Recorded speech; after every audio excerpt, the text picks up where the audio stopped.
Để xưaបងប្អូនទាំងអស់គ្នាថ្ងៃខ្ញុំសូមណែនាំមុខសុខភាពមួយប្រភេទ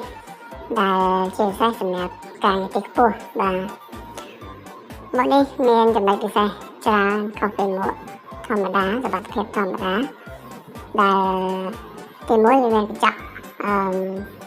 ពីរជាន់បាទកញ្ចក់ថ្លានិងកញ្ចក់ទឹកតែដែលវាអាច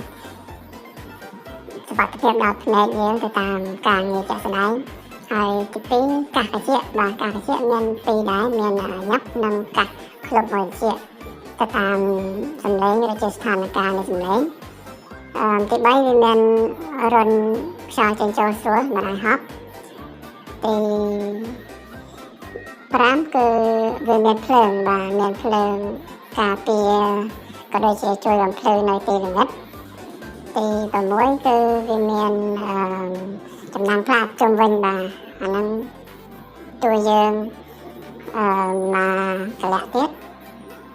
ហើយមុខនេះគឺរឹងមាំល្អធន់ពាក់ព័ន្ធនឹងការងារទីខ្ពស់ខ្ញុំមានខមមិនឲ្យប្រើមុខនេះនិងការងារមួយចំនួនទៀតគឺវាជួយបានច្រើនអរគុណច្រើន